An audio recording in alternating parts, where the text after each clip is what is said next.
Hello, hi students. Welcome back to all technical railway classes. నేను మీ Riyaz. Students మనం ఈరోజు reflection of light part 1 discuss చేస్తున్నాము.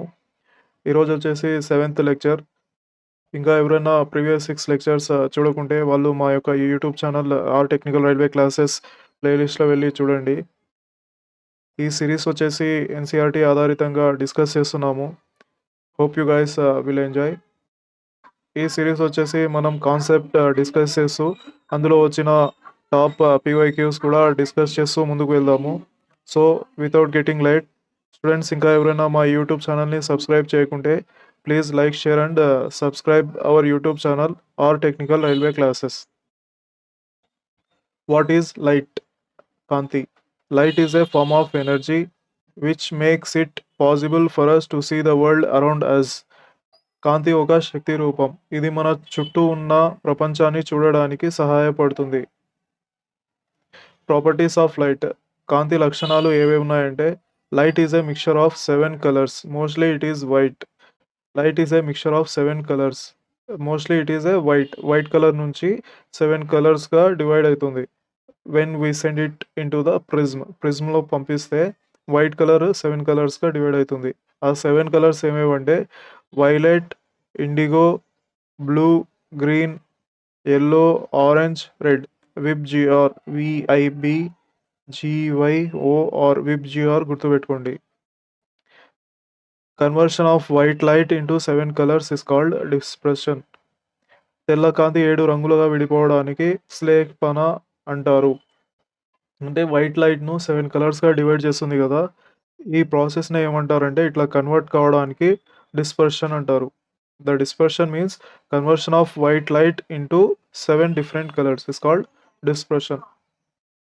Nature of light. కాంతి స్వభావం. Light travels as a wave లెక్క travel అవుతుంది. కాంతి ఒక తరంగంలా ప్రవహిస్తుంది. Light can travel through vacuum or through medium. కాంతి శూన్యంలో కానీ మాధ్యంలో కానీ ప్రయాణించగలదు. అదే సౌండ్ వేవ్స్ వచ్చేసి ఓన్లీ మీడియంలోనే ట్రాన్స్ఫర్ అవుతాయి, వ్యాక్యూమ్లో ట్రాన్స్ఫర్ కావు. అది లైట్ వచ్చేసి both in vacuum and medium రెండిట్లో ట్రాన్స్ఫర్ అవుతుంది. Light wave is a electromagnetic wave. కాంతి తరంగం ఒక విద్యుత్ చుంబక తరంగం. In vacuum the speed of light is maximum. శూన్యంలో కాంతి వేగం అత్యధికంగా ఉంటుంది. The speed of light varies with different medium. వేర్వేరు మాధ్యమాల్లో కాంతి వేగం మారుతుంది. అవి ఎట్లో చూసాము. Speed of light is 3 × 10⁸ metre per second. ఇది దేంట్లో వ్యాక్యూమ్ ఆర్ ఎయిర్లో వచ్చేసి 3 × 10⁸ metre per second. The colour of light depends on it wave length ఆధారితంగా కలర్ ఆఫ్ లైట్ డిపెండ్ అవుతుంది. Red light has the longest wave length. ఎరుపు రంగు అత్యంత పొడవైన తరంగదైర్ఘ్యం కలిగి ఉంటుంది. Violet has shortest wave length. ఇక్కడ ఫిగర్లో చూస్తే red has the longest wave length. అదే వైలెట్ వచ్చేసి shortest wave length. VIBGYOR. Electromagnetic spectrum. విద్యుత్ చుంబక spectrum. Radio waves, microwaves, infrared rays, visible rays, ultraviolet rays, X-rays and gamma rays. These are all the electromagnetic spectrum. ఉదాహరణ వచ్చేసి గాలి, నీరు, గాజు. ఒక లైట్ మనం ఇక్కడ చేస్తే ఇందులో ఉన్న బాటిల్ అనేది అవతలకి ఈజీగా మనకు కనిపిస్తుంది. అప్పుడే దాన్ని ట్రాన్స్పరెంట్ మీడియం అంటారు. ఇవి వచ్చేసి నీరు, గాలి, గాజు ఎక్సెట్రా. ట్రాన్స్పరెంట్ మీడియం అర్ధ పారదర్శకమైనవి. Through which light propagate partially, అంటే వీటిలో కాంతి కొంత మేరకు గమనిస్తుంది. ఉదాహరణ పొగ, మేఘాలు, మంచులో కూడా మనకు సగం కనిపిస్తుంది అవతల ఉన్న object. So it is a transparent medium. Opaque medium అపారదర్శకమైనవి. Through which light cannot propagate easily. Example wood, metal. వీటిలో కాంతి గమనించలేము. చెక్క, లోహాలు. This is the opaque medium. అంటే ఫర్ ఎగ్జాంపుల్ అవతల ఏదో ఒక లైట్ ఉంది, ఏదో ఒక ఆబ్జెక్ట్ ఉంది, మనం ముందర వుడ్ పెట్టుకున్నాం అనుకోండి, అవతల ఉన్న వస్తువు కనిపిస్తుందా? లేదు. So it is a opaque medium. Sources of light. కాంతి మూలాలు. సెల్ఫ్ ల్యూమినస్, స్వయం ప్రకాశవంతమైనవి. నాన్ సెల్ఫ్ ల్యూమినస్, అప్రకాశవంతమైనవి. The object which produce their own light is called self luminous object. అంటే తమ కాంతిని తాము ఉత్పత్తి చేసేవే సెల్ఫ్ ల్యూమినస్ ఆబ్జెక్ట్స్. అవి వచ్చేసి ఏవేవి? సన్ తనంతట తానే లైట్ క్రియేట్ చేసుకుంటుంది. స్టార్స్ కూడా అంతే. క్యాండిల్స్, స్టవ్ నాన్ ల్యూమినస్ అప్రకాశవంతమైనవి. Object which does not produce light but reflect received light. అంటే తమ కాంతిని ఉత్పత్తి చేయని కానీ ఇతర కాంతిని ప్రతిఫలించే వస్తువులు. ఉదాహరణ ప్లానెట్స్, మూన్స్. ఎగ్జాంపుల్ వచ్చేసి మన ఎర్తే తీసుకోండి. Earth non self luminous body. ఎందుకంటే సన్ నుంచి వచ్చిన లైట్ రేస్ ఎర్త్ మీద పడి అవి రిఫ్లెక్ట్ అవుతాయి. So earth is a non luminous. So moon కూడా అట్లాగే. రిఫ్లెక్షన్ ఆఫ్ లైట్, కాంతి ప్రతిఫలనం. The phenomenon of change in direction of light in the same medium on striking the surface is called reflection. ఒక ఉపరితలం మీద race తాకినప్పుడు కాంతి దిశ మారి అదే మాధ్యమంలో తిరిగి రావడాన్ని ప్రతిఫలం అంటారు, reflection. For example this is the medium. ఏదో ఒక మీడియం అనుకోండి.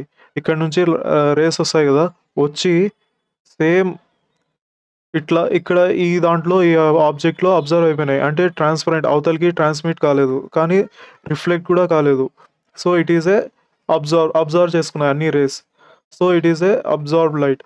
రిఫ్లెక్టెడ్ లైట్ వచ్చేసి ఫర్ ఎగ్జాంపుల్ ఇట్లా మనకు రేస్ వచ్చి సేమ్ డైరెక్షన్లో ఆపోజిట్లో వెళ్ళేస్తే అది రిఫ్లెక్టెడ్. ట్రాన్స్మిటెడ్ అంటే ఒక మీడియంలో లైట్ రేస్ అనేవి చొచ్చుకొని పోయి అవతలకి దాటితే అట్లాంటి రేస్ని ట్రాన్స్మిటెడ్ లైట్ అంటారు.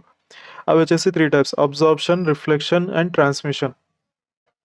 రిఫ్లెక్షన్ ఆఫ్ లైట్, కాంతి ప్రతిబింబం. ఇవి వచ్చేసి 2 టైప్స్: స్పెక్యులర్ రిఫ్లెక్షన్, దాన్నే రెగ్యులర్ రిఫ్లెక్షన్ కూడా అంటారు. This phenomena can happen on highly smoothed surface. Example shining a flat light or laser into the mirror. ఒక సంఘటన అత్యంత మృదువైన ఉపరితలమై జరుగుతుంది. ఉదాహరణ టార్చ్ లైట్ లేదా లేజర్ను అద్దంలోకి చూపించడం. ఇదొక ఇన్సిడెంట్ రే. ఈ రే వచ్చేసి ఈ స్మూత్ సర్ఫేస్ మీద పడి మళ్ళీ అదే దాంతో రిఫ్లెక్ట్ అవుతాయి. అంటే ఇక్కడున్న incident ray is equal to angle of incident, angle of reflection. ఇవి రెండు సేమ్ ఉంటాయి. అట్లా జరిగినప్పుడే రెగ్యులర్ రిఫ్లెక్షన్ అంటారు. Diffuse or irregular reflection. డిఫ్యూజ్నే ఇర్రెగ్యులర్ రిఫ్లెక్షన్ అంటారు. This phenomena happen on rough surface. Regular reflection వచ్చేసి స్మూత్ సర్ఫేస్లో, కానీ ఇర్రెగ్యులర్ రఫ్ సర్ఫేస్లో. Light scatter all over the place. It is how we see most object around. ఈ సంఘటన rough ఉపరితలాలపై జరుగుతుంది. కాంతి అన్ని వైపులా వ్యాపిస్తుంది. మనం ఎక్కువ వస్తువులను చూడడానికి ఇదే కారణం. డిఫ్యూజ్ రియాక్షన్ అంటే యాంగిల్ ఆఫ్ ఇన్సిడెంట్ కదా, ఈ సర్ఫేస్ మీద ఇర్రెగ్యులర్ సర్ఫేస్, రఫ్ సర్ఫేస్ మీద పడతాయి. అప్పుడు రిఫ్లెక్టెడ్ రే వచ్చేసి ఎట్లా అంటే ఎట్లా వెళ్ళిపోతాయి. Angle of incident is not equal to angle of reflection ఉంటుంది డిఫ్యూజ్ రిఫ్లెక్షన్లో. Laws of reflection of light, కాంతి ప్రతిబింబం న్యాయాలు. ఫస్ట్ లా వచ్చేసి the incident ray, the reflected ray and the normal at a point of incident all lie in the same plane. ఇది ఒక plane కదా, ప్లేన్లో యాంగిల్ ఆఫ్ ఇన్సిడెంట్, ఇది angle of incident and normal and the angle of reflection all lie in the same plane. Angle of incident, ఇది angle of reflection, all lies in the one single plane. అపతన కిరణం, ప్రతిబింబ కిరణం మరియు అపతన బిందువు గీసిన లంబం ఒకే సమతలంలో ఉంటాయి. అంటే ఒకటే ప్లేన్లో ఉంటాయి. సెకండ్ లా ఏం చెప్తుందంటే angle of reflection is equal to angle of incidence. అదే angle of incidence is equal to angle of reflection. For example ఒక క్వశ్చన్ ద్వారా మీకు ఈ కాన్సెప్ట్ అనేది డిస్కస్ చేస్తాను. ఇది angle of incident, angle of incident. ఇది యాంగిల్ ఆఫ్ రిఫ్లెక్షన్. అంటే ఇక్కడ నుంచి మనకు లైట్ రే అనేది పడి సర్ఫేస్ మీద పడి ఇట్లా రిఫ్లెక్ట్ అవుతుంది. What is the value of incident angle if the reflected angle with the surface is 25 degrees. ఇది రిఫ్లెక్టెడ్ యాంగిల్ కదా, విత్ ద సర్ఫేస్ అన్నాడు, ఇది ఇచ్చాడు క్వశ్చన్లో. అంటే angle 25 degrees. What is the incident angle, ఈ యాంగిల్ కనుక్కోమంటున్నాడు. సో ఇది 25 అయినప్పుడు ఇది ఏమవుతుంది 55. సో ఇది టోటల్ 90 degrees కదా. So 90 degrees minus 25 ఏమవుతుందా 90 degrees. ఏమవుతుంది 90 మైనస్ 25 degrees ఎంత అవుతుంది 65 degrees అవుతుంది. మనకేమో లా ఏం చెప్తుంది, angle of incident is equal to angle of reflection. Angle of reflection, ఇది యాంగిల్ ఆఫ్ రిఫ్లెక్షన్ వచ్చేసి 65 degrees. సో, మనకు ఇది same angle of incident is equal to angle of reflection. So, angle of incident is equal to 65 degrees. The speed of light is maximum in which of the following mediums? కాంతి వేగం క్రింది మాధ్యమాలలో దేనిలో గరిష్టంగా ఉంటుంది? Maximum. The speed of light is maximum in vacuum. ఇక్కడే ఇందాకే discuss చేశాను. చూపిస్తాను ఒకసారి.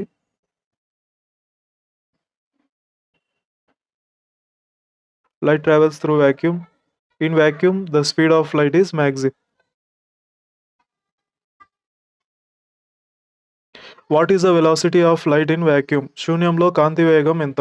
3 into 10 to the power of 8 meter per second, 2 into 10 to the power of 8 meter per second, 3 into 10 to the power of 7 meter per second, 3 into 10 to the power of 6 meter per second. Answer వచ్చేసి 3 into 10 to the power of 8 meter per second. Light is a type of energy that is transmitted in the form of electromagnetic waves. Light అనేది electromagnetic waves. The speed of light in air or vacuum is 3 into 10 to the power of 8 meter per second. అదే వాటర్లో వచ్చేసి 2.25 into 10 to the power of 8 meter per second. గ్లాస్లో వచ్చేసి 2 into 10 to the power of 8 meter per second. The material through which object can be seen but not clearly are called dash materials. వస్తువులు కనిపిస్తాయి కానీ స్పష్టంగా కనిపించవు. అట్లాంటి పదార్థాలు dash పదార్థాలు అంటారు. ట్రాన్స్క్లూయెంట్ అర్ధ పారదర్శకత, ట్రాన్స్పరెంట్ పారదర్శక, ఒపాక్యూ అంటే అక్షర పారదర్శకత అసలు కనపడవు, లస్టర్ కాంతి.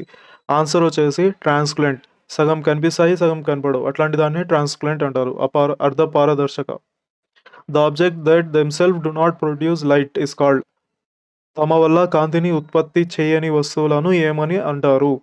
ట్రాన్స్పరెంట్ ఆబ్జెక్ట్స్ పారదర్శక వస్తువులు, ట్రాన్స్క్లూయెంట్ ఆబ్జెక్ట్ అర్ధ పారదర్శక వస్తువులు, నాన్ ల్యూమినస్ ఆబ్జెక్ట్ అకాంతి వస్తువులు, ల్యూమినస్ ఆబ్జెక్ట్ కాంతి వస్తువులు. The object that does not produce light అంటే నాన్ ల్యూమినస్ ఆబ్జెక్ట్స్ అకాంత వస్తువులు, అకాంతి వస్తువులు. Luminous objects object which produce light of their ఓన్గా లైట్ ప్రొడ్యూస్ చేస్తే అట్లాంటి ఆబ్జెక్ట్స్ని self luminous or luminous objects అంటారు. Sun, stars, candle, bulb. అదే నాన్ ల్యూమినస్ ఆబ్జెక్ట్స్ వచ్చేసి object that does not produce light of their own but depends on the other objects, అట్లాంటి దాన్నే non luminous objects అంటారు. They are visible only when light fall on them and get reflected. అంటే ఇందాకనే discuss చేశాను. మనం earth తీసుకుంటే sun నుంచి వచ్చిన రేస్ వచ్చేసి ఎర్త్ మీద పడి ఎర్త్ రిఫ్లెక్ట్ అవుతుంది, అప్పుడే మనకు ఎర్త్ కనిపిస్తుంది. సో మనకు ఎర్త్ కానీ మూన్ కానీ నాన్ ల్యూమినస్ ఆబ్జెక్ట్ కిందికి వస్తాయి. క్వశ్చన్లో which does not produce light అన్నాడు కాబట్టి non luminous objects. C is the correct answer. Which of the following phenomena is not involved during the formation of rainbow? ఇంద్రధనస్సు ఏర్పడే సమయంలో కింది సంఘటనలో ఏది జరగదు? టోటల్ ఇంటర్నల్ రిఫ్లెక్షన్ జరుగుతుంది, స్కాటరింగ్ వ్యాపనం, డిస్పర్షన్ వ్యత్యాసం, రిఫ్రాక్షన్. ఆన్సర్ వచ్చేసి స్కాటరింగ్ జరగదు. Rainbow formation involves refraction of sunlight when it enters rain drops. Rain డ్రాప్స్లో సన్ రేస్ అనేవి పడినప్పుడు అది రిఫ్రాక్షన్ అవుతుంది, డిస్పర్షన్ ఇంటూ డిఫరెంట్ కలర్స్గా మారుతుంది rainbow. Total internal reflection inside the rain drop. Again refraction when light exits the drop. Scattering అనేది జరగదు, which explains the blue sky and the red sky phenomena జరుగుతుంది. Is not involved in the rainbow formation. Scattering is the correct answer. The color of clear sky is blue due to dash of light by particles in the atmosphere of size dash than the wavelength of the visible light. స్పష్టమైన ఆకాశం నీలి రంగులో కనిపించడానికి కారణం వాతావరణంలోని dash వల్ల. వాతావరణంలో ఏం జరుగుతుంది? లైట్ అనేది స్కాటరింగ్ అవుతుంది, అంటే డివైడ్ అవుతుంది, అంటే చెల్లాచెదరంగా. The colour of clear sky is blue due to scattering of light, అంటే scattering of light by the particles in the atmosphere of the smaller size than the wavelength of visible light. Blue is scattered more than the other colours because it travel as a shorter and the smaller waves. అంటే మనకు the colour of clear sky is blue due to scattering okay of light by the particles in the atmosphere of small size particles ఒకదాని ఒకటి divide అయ్యి అప్పుడు మనకు sky colour వచ్చేసి blue కనిపిస్తుంది. అదే మనము స్పేస్లో వెళ్తే మనకు స్కై కలర్ వచ్చేసి బ్లాక్ కనిపిస్తుంది, ఎందుకంటే అక్కడ మనకు లైట్ అనేది మనకు పార్టికల్స్ అక్కడ మనకు పార్టికల్స్ స్కాటర్ కావు, పార్టికల్స్ అట్మాస్ఫియర్లో స్కాటరింగ్ కావు. సో మనకు అక్కడ ఏం జరుగుతుందంటే మనకు స్కై వచ్చేసి బ్లాక్ కనిపిస్తుంది. The outer space look black because of బాహ్య అంతరిక్షం నల్లగా కనిపించడానికి కారణం. No scattering of light take place, కాంతి వ్యాపనం జరగదు. No reflection of light take place, కాంతి వక్రీభవనం జరగదు. Scattering of light by the large particles, పెద్ద కణాల వలన కాంతి వ్యాపనం.